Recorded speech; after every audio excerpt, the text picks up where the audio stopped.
ઓમ નમો નારાયણ. પુરુષોત્તમ માસ વ્રતકથા.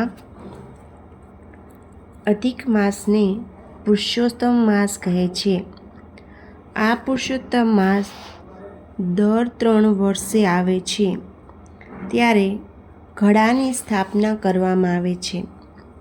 આ સ્થાપના પાસે ઘીનો અખંડ દીવો બાળવો. સવારે વહેલા ઉઠીને નદીએ સ્નાન કરવા જવું.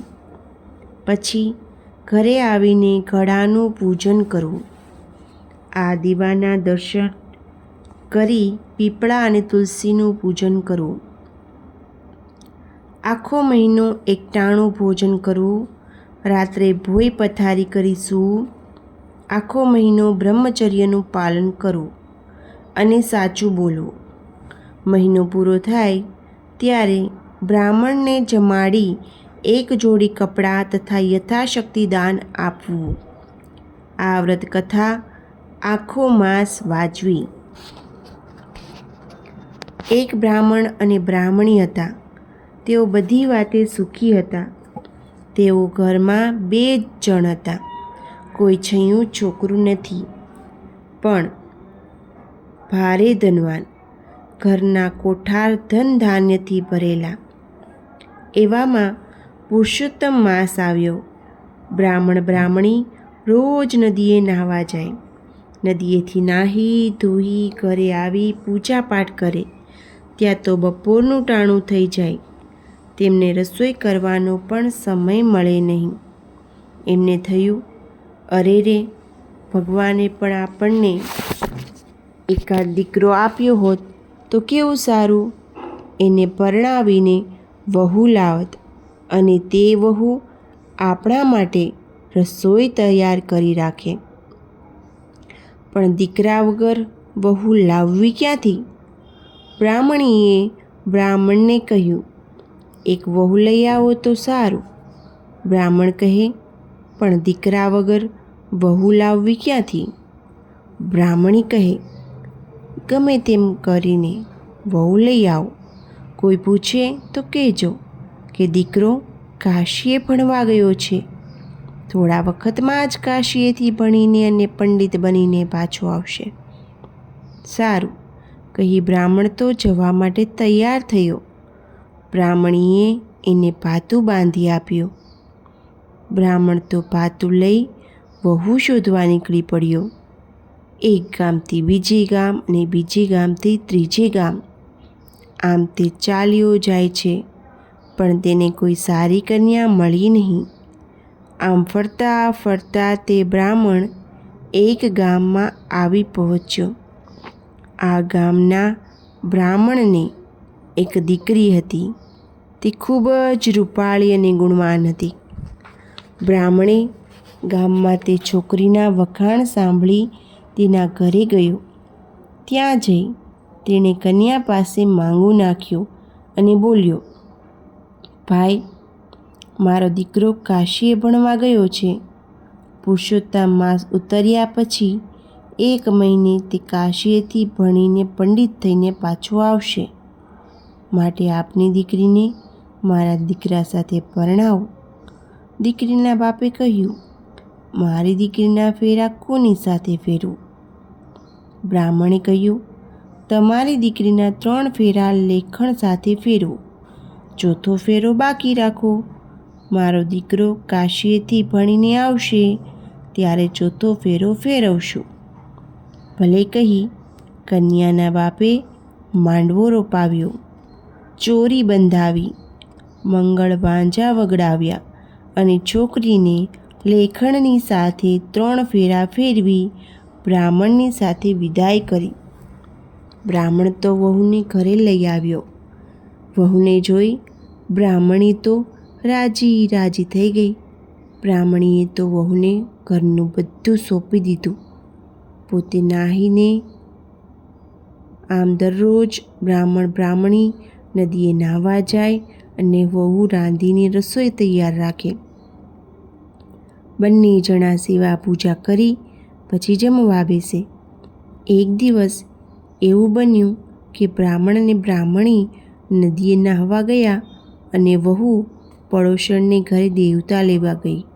તે બોલી, કાકી, આજે દેવતા બુઝાઈ ગયા છે, જરા આપો ને. પડોશણ કહે, વહુ ઊભી રહે, દેવતા આપું છું, પણ પહેલાં એ તો કહે કે તું કોની સાથે પરણી છો, તારો પતિ કોણ છે? વહુએ કહ્યું, કાકી, આમના દીકરા સાથે. અરે, એમને દીકરો જ ક્યાં છે? એ તો વાંજ્યા છે. નાના કાકી, એમનો દીકરો તો કાશીએ ભણવા ગયો છે, આવતા મહિને જરૂર આવશે. કાકીએ કહ્યું, ખોટી વાત, તને છેતરી છે, એમને તો કોઈ દીકરો છે જ નહીં, એ તો વાંજ્યા છે. પડોશણની વાતથી વહુ તો મૂંઝાઈ ગઈ. તે ઘરે આવી રડવા બેઠી.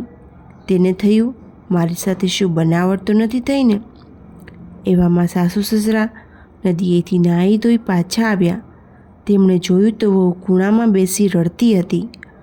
વહુને રડતી જોઈ સાસુએ પૂછ્યું, બેટા, તું કેમ રડે છે? વહુએ પડોશણે કહેલ વાત કરી અને છેલ્લે બોલી, માં, મને તમારો દીકરો બતાવો. આ સાંભળી બ્રાહ્મણી જરા ગુસ્સે થઈ ગઈને બોલી, પડોશીઓને તો નકામી કાનાફૂસી કરવાની ટેવ પડી ગઈ હોય છે, માટે તમારે એમનું કહ્યું સાંભળવું નહીં. મારી વાત પર વિશ્વાસ રાખો. અધિક માસ પૂરો થતાં મારો દીકરો કાશીથી ભણી ચોક્કસ આવશે. ત્યાં સુધી તમે આ 7 ઓરડાની ચાવીઓ સંભાળો. તમે દરેક ઓરડા ઉગાડજો, પણ 7મો ઓરડો ઉગાડતા નહીં. બ્રાહ્મણીએ 7મા ઓરડામાં પુરુષોત્તમ ભગવાનનું સ્થાપન કરેલું, તેથી વહુને એ ઓરડો ઉગાડવાની ના પાડી હતી. બીજે દિવસે સાસુ સસરા નદીએ નાહવા ગયા, એટલે વહુએ એક પછી એક ઓરડા ઉગાડીને જોવા લાગ્યું. પહેલો ઓરડો ઉગાડ્યો તો તે અનાજથી ભરેલો હતો. બીજો ઓરડો વાસણ કૂસણથી ભરેલો. ત્રીજો ઓરડો જાત જાતના વસ્ત્રોથી ભરેલો. ચોથો ઓરડો સોના રૂપાના ઘરેણાંથી ભરેલો. 5મો ઓરડો સુવર્ણ મુદ્રાઓથી ભરેલો હતો ને 6ઠ્ઠો ઓરડો હીરા મોતીથી ભરેલો હતો. છેલ્લે વહુએ 7મો ઓરડો ઉગાડ્યો. ત્યાં તો દીવાના તેજથી આખો ઓરડો ઝગમગ ઝગમગ થઈ રહેલો, અને દીવાને અજવાળે એક પુરુષ પોથી વાંચે. આ પુરુષે પીળું પીતાંબર પહેરેલું, રેશમી ઉપરણું ઓઢેલું હતું. ગળામાં સોનાનો હાર લટકતો હતો. વહુને જોતાં જ એ પુરુષ બોલી ઉઠ્યો, બારણું જલ્દી વાસી દો, મારા માતા પિતાનું વ્રત ભંગ થશે. પુરુષોત્તમ મહિનો પૂરો થયા પછી જ મને બોલાવજો, પછી જ ચોથો ફેરો તમારી સાથે ફરીશ અને પરણીશ. વહુએ તો ઝટ દઈને બારણું બંધ કરી દીધું. એમના મનમાં હરખ સમાતો નથી. એને સાસુ સસરાની વાત સાચી લાગી. પુરુષોત્તમ માસ પૂરો થયો. આજે ઉજવણું કરવાનું હતું, એટલે વહુ તો ઘેર ઘેર જઈ નોતરા દઈ આવી. થોડી વારમાં બ્રાહ્મણો આવ્યા, મંત્રો બોલવા લાગ્યા. વહુ કહે, સાસુજી, ચોરી બંધાવો ને, આજે તો તમારો દીકરો આવવાનો છે, ભૂલી કેમ ગયા? મંગળ ગીત ગવડાવો, આજે મારે ચોથો ફેરો ફરવાનો છે. બ્રાહ્મણી મૂંઝાયા. દીકરા વગર કરવું શું? સાસુ સસરાને મૂંઝાયેલા જોઈ વહુ બોલી, મૂંઝાવ છો કેમ? તમારો દીકરો કાશીથી ક્યારનાય આવી ગયા છે અને આ 7મા ઓરડામાં પોથી વાંચે છે. એમણે મને કહેલું, મારું નામ પુરુષોત્તમ દાસ છે, મને છેલ્લે દિવસે બોલાવજો, એટલે હું આવીશ. સાસુને તો વહુની વાત પર વિશ્વાસ બેઠો નહીં, છતાં વહુની ખાતર તે 7મા ઓરડા પાસે ગઈ અને ઓરડો ઉઘાડ્યો. પછી બૂમ પાડી, બેટા પુરુષોત્તમ, બહાર આવો, સમય થઈ ગયો છે. થોડી વારમાં પુરુષોત્તમ ભગવાન બહાર આવ્યા. તેમણે આવીને સીધા મંડપમાં પ્રવેશ કર્યો. મા બાપને ભેટી પડ્યા અને પરણવા બેસી ગયા. ચોથો ફેરો પૂરો કર્યો. લગ્ન ધામધૂમથી ઉજવાઈ ગયા. બ્રાહ્મણ બ્રાહ્મણી દીકરાઓને જોઈ રાજી રાજી થઈ ગયા. આખા નગરમાં પણ આનંદ છવાઈ ગયો. હે પુરુષોત્તમ ભગવાન, તમે જેવા બ્રાહ્મણ બ્રાહ્મણીને ફળ્યા તેવા તમારા વ્રત કરનાર તથા કથા વાંચનાર સાંભળનાર સૌને ફળજો. ઓમ નમો નારાયણ.